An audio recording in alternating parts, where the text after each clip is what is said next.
لہٰذا ڈیبیٹ کے شروع میں یہ ضروری ہے کہ ہم یہ جان لیں کہ آج کے اس ٹاپک میں کون سا اسٹینڈرڈ صحیح ہوگا اور کون سا غلط ہوگا۔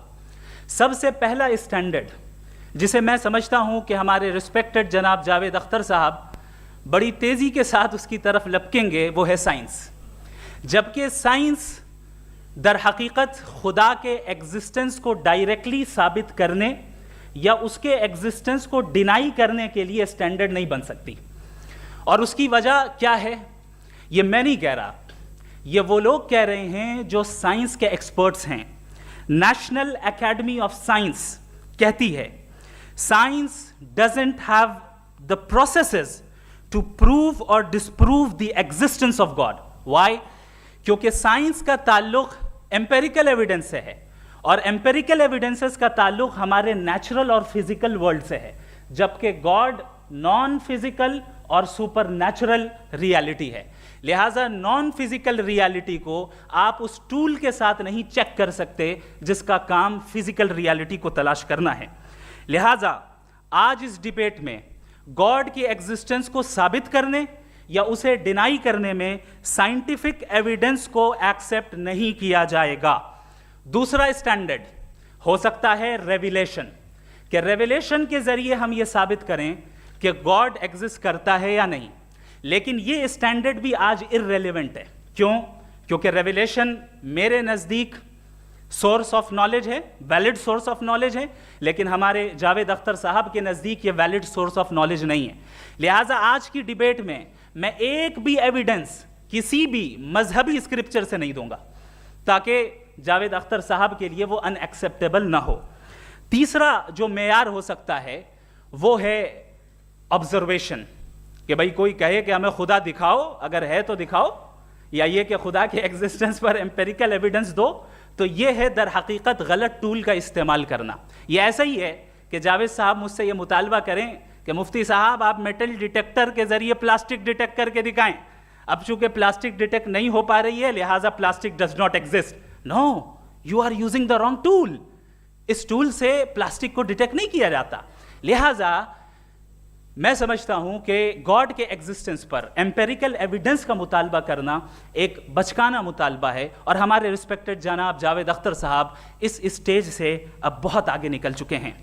اب بچتا ہے ایک ہی اسٹینڈرڈ، اور وہ اسٹینڈرڈ ہے عقل، لاجک، ریزننگ، اور یہی وہ اسٹینڈرڈ ہے جس کے تحت گاڈ کی ایگزسٹنس کو ثابت کیا جائے گا یا گاڈ کی ایگزسٹنس کو ڈینائی کیا جائے گا۔ لیکن چونکہ یہ بہت امپورٹنٹ اور سینسٹیو ٹاپک ہے، اس لیے لاجیکل آرگیومنٹ بھی ایسا ہونا چاہیے جو ڈیفینیٹو ہو، انڈیفینیٹو نہ ہو، جو 2 اور 2 4 کی طرح بالکل واضح ہو، جسے لاجیکلی ریجیکٹ کرنا پاسبل نہیں ہو۔ فار ایگزامپل ہم کہیں ہمارے رسپیکٹڈ مسٹر سوربھ صاحب یہ ایک انسان ہے اور تمام انسان کانشیس بینگ ہے، لہٰذا نتیجہ کیا نکلا؟ ہمارے سوربھ صاحب بھی کانشیس بینگ ہے۔ کیا یہ انڈیفینٹ آرگیومنٹ ہے یا ڈیفینٹ آرگیومنٹ ہے؟ یہ ڈیفینٹ آرگیومنٹ ہے، یہ 2 اور 2 کی طرح واضح ہے، اس میں کسی طرح جو ہے لاجیکلی اس کو ریجیکٹ نہیں کیا جا سکتا۔ تو اگر آج ہمارے جاوید اختر صاحب ایسی کوئی عقلی دلیل اور لاجیکل ایویڈنس دیں خدا کے نہ ہونے پر جو ڈیفینٹ بھی ہو، تو میں یہ اعلان کرتا ہوں کہ یقیناً میں اس ایویڈنس کو قبول کروں گا اور اس پر غور کروں گا۔ لیکن ساتھ میں یہ بھی اعلان کر دیتا ہوں پریڈکشن کے طور پر کہ ایسا کوئی ڈیفینٹ آرگیومنٹ کوئی نہیں پیش کر سکتا۔ دلیل ہم دیں گے اور ڈیفینیٹو دلیل دیں گے، لاجیکل دلیل دیں گے، ایسی دلیل دیں گے جو انٹائر ایتھیسٹک ورلڈ اسے ریفیوٹ نہیں کر سکتی۔ چلیں اب ہم ایک ایگزامپل سوچتے ہیں، ایک سینیریو، سمپل سینیریو، تمام آڈینس سے گزارش ہے، ہم اور آپ ایک آئسولیٹڈ آئیلینڈ پر ہیں، ایسا آئیلینڈ جہاں پہ ہم سے پہلے کوئی کبھی نہیں گیا۔ چلتے چلتے آپ کے سامنے اچانک آپ نے دیکھا ایک پنک کلر کی بال پڑی ہوئی ہے۔ سب سے پہلا سوال آپ کے ذہن میں کیا آئے گا کہ یہ بال یہاں کیوں آئی، کیسے آئی، یہ پنک کلر کی ہی کیوں ہے، کوئی اور کلر بھی ہو سکتا تھا، یہ اسی شیپ میں کیوں ہے، کوئی اور شیپ بھی ہو سکتا تھا۔ نیچرلی آپ اس طرف پہنچیں گے کہ کوئی نہ کوئی ہے جس نے ان اسپیسیفک پراپرٹیز کے ساتھ اس بال کو بنایا ہے اور یہاں پہ رکھا ہے۔ چونکہ آپ جانتے ہیں کہ یہ جو بال ہے اس کا ایگزسٹ کرنا ضروری نہیں ہے، یہ ایگزسٹ کر بھی سکتی تھی, نہیں بھی کر سکتی تھی, اور ایگزسٹ کرنا ہی تھا تو کسی اور فارم میں کرتی, کسی اور کلر میں کرتی. اب آپ اس بال کو ایکسپینڈ کرتے چلے جائیں, ایکسپینڈ کرتے چلے جائیں, ایکسپینڈ کرتے چلے جائیں, یہاں تک کہ یہ بال یونیورس کے سائز کی ہو جائے. بتائیے کہ کیا سائز کے بڑھ جانے سے سوال بدل جائے گا؟ ہرگز نہیں بدلے گا. ابھی بھی سوال رہے گا, یہ یونیورس کہاں سے آیا, ان اسپیسیفک پراپرٹیز کے ساتھ کہاں سے آیا, کیوں آیا, کس نے بنایا؟ یہ سوال اس وقت بھی ویلڈ رہے گا. لیکن یہ سوال اگر ہم جناب جاوید اختر صاحب سے کریں تو چونکہ ان کا ورلڈ ویو ایتھیسٹک ہے, اور صرف ان کا نہیں, مطلب جتنے بھی ایتھیسٹ ہیں اور ایتھیسٹک ورلڈ ویو کو رکھنے والے سے اگر آپ یہ سوال کریں کہ یہ یونیورس کہاں سے آیا, تو ان کا جواب یا تو آرگیومنٹ فرام اگنورنس ہوگا یا ڈوگمیٹک ہوگا. یا تو یہ کہیں گے کہ مجھے نہیں پتا کہ یہ کہاں سے آیا, لہٰذا گاڈ ڈز ناٹ ایگزسٹ, یہ آرگیومنٹ فرام اگنورنس ہے. یا یہ کہیں گے کہ یہ یونیورس خود بخود بن گیا. اس کا مطلب یہ ہے کہ اس بال کو بھی خود بخود بن جانا چاہیے, لیکن بال کے تعلق سے یہ ایکسپلینیشن ایکسیپٹ نہیں کی جائے گی کہ یہ خود بخود بن گئی, لیکن یونیورس کے تعلق سے کر دیا جائے گا. اسے ہم دوسرے الفاظ میں ڈوگما بھی کہہ سکتے ہیں. دوسری چیز, ہمارے جاوید اختر صاحب ضرور گاڈ آف گیپس کی مثال بھی ضرور دیں گے, اور مثال دیں گے کہ پہلے زمانے میں بجلیاں کڑکتی تھی تو لوگوں نے کسی ایک خدا کی طرف, اور بارش ہوتی تھی تو دوسرے خدا کی طرف منسوب کر دیا, ان کے پاس دلیل نہیں تھی. یہ ہمارا ورلڈ ویو ہے ہی نہیں, یہ ہمارا ورلڈ ویو ہے ہی نہیں, کیونکہ نیچرل فینومینا کے پروسیس کی انٹرپریٹیشن کو جان لینے سے یہ کہاں سے ثابت ہو گیا کہ گاڈ ایگزسٹ نہیں کرتا ہے. اس پر میں انشاءاللہ ابھی آگے بات کروں گا. آپ حضرات یہ بھی دیکھیں گے, اور میں یہ ایکسپیکٹ کرتا ہوں کہ ہمارے رسپیکٹڈ جناب جاوید اختر صاحب ضرور ایموشنل آرگیومنٹس بھی دیں گے, جو کہ ایک لاجیکل فیلیسی ہے جب بات آتی ہے ٹروتھ کو ڈیسائیڈ کرنے میں. کیوں؟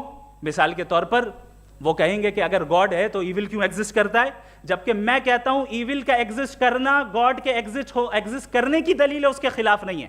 چونکہ اگر گاڈ ہے تو ہم سب اس کے سامنے اکاؤنٹیبل ہیں, اور اگر ہم اکاؤنٹیبل ہیں تو اکاؤنٹیبلٹی کے لیے ایول کا موجود ہونا ضروری ہے, اس کے بغیر ہم اکاؤنٹیبل نہیں ہو سکتے. اور اگر ہم اکاؤنٹیبل نہیں ہیں تو ہم جناب جاوید اختر صاحب سے پوچھیں گے کہ آپ بتائیں کہ پھر سفرنگ اس دنیا میں کیوں ہیں؟ اگر خدا نہیں ہے تو سفرنگ کیوں ہیں؟ اور ان لوگوں کے جذبے کا کیا جن کے اندر سفرنگ کے بعد انتقام لینے کا جذبہ پایا جاتا ہے, اور وہ اس دنیا سے ایسے ہی چلے گئے, کیا ان کی ساری تکلیفیں بیکار چلی جائیں گی؟ اب آ جائیں اسی ایگزامپل کی طرف کہ بال, مجھ سے اگر کوئی پوچھے اس بال کو کس نے بنایا, اور یا اس ایکسپینڈڈ بال کو کس نے بنایا, میں کہوں گا کہ چونکہ یہ یونیورس اور اس یونیورس کی تمام چیزیں کانٹینجنٹ ہیں. کانٹینجنٹ ہونے کا مطلب یہ ہوتا ہے کہ جو اپنے ایگزسٹنس پہ کسی کے اوپر ڈیپینڈ کرتی ہو, تو ظاہر ہے یہ یونیورس کانٹینجنٹ ہے. اور اگر کوئی چیز کانٹینجنٹ نہیں ہے تو میں ریکویسٹ کروں گا کہ مجھے دکھا دیں کہ کون سی چیز یونیورس میں کانٹینجنٹ نہیں ہے, ہم بھی ذرا غور کر لیں اور ہم بھی دیکھ لیں. اور جب کانٹینجنٹ چیزیں موجود ہیں تو فلاسفرز کی اصطلاح کے مطابق, ہم اس ٹرمینالوجی کے مطابق ہم اس جگہ تک پہنچتے ہیں اور اس ہستی تک پہنچتے ہیں جسے نیسیسری بینگ کہا جاتا ہے, کہ یہ وہ نیسیسری بینگ ہے جس کا موجود نہ ہونا ناممکن ہو. چونکہ اگر یہ موجود نہ ہو تو ساری چیزیں ایگزسٹنس میں آئیں گی ہی نہیں, اور یہ ساری کانٹینجنٹ چیزیں اسی کے اوپر ڈیپینڈ کرتی ہیں. اب اگر آپ یہ سوال کرتے ہیں کہ پھر اس ہستی کو کس نے بنایا, پھر اس کا کاز کیا ہے, پھر اس کا کاز کیا ہے, پھر اس کا کاز کیا ہے, اور اینڈلیسلی چلے جائیں, اسے ہم کہتے ہیں انفینٹ ریگریس آف کازز, جو کہ لاجیکل فیلیسی ہے. کانسیپچولی انفینٹی پاسبل ہے. مثال کے طور پہ نیومیریکلز 1 2 3 گنتے چلے جائیں, انفینٹ نمبرز ہیں. میں کانسیپچولی بات نہیں کر رہا, پریکٹیکلی ریالٹی میں ثابت کر کے دکھائیں کہ infinite regress of causes possible ہیں یا نہیں. اگر پاسبل ہیں تو ہم مان لیں گے, مثال دے دیں, اور پاسبل نہیں ہے تو ایک ہی آپشن بچتا ہے جسے ہم کہتے ہیں نیسیسری بینگ. ایسی نیسیسری بینگ جو انڈیپینڈنٹ ہے, چونکہ اگر وہ ڈیپینڈنٹ ہوئی تو وہ نیسیسری نہیں رہے گی. ایسی انڈیپینڈنٹ بینگ جو اٹرنل ہے, اگر وہ اٹرنل نہیں ہوگی, اس کی بگننگ ہوگی تو وہ خود کانٹینجنٹ ہے. ایسی بینگ جو پاورفل ہے, کیونکہ کانٹینجنٹ کو ایکچوالائز کرنے کے لیے پاور چاہیے. ایسی بینگ جو انٹیلیجنٹ ہے اور نالجبل ہے, کیونکہ یہ یونیورس اسپیسیفک فارم اور اسپیسیفک لاز آف نیچر کے تحت پریسائزلی چل رہا ہے. Thank you. تھینک یو مفتی صاحب. میں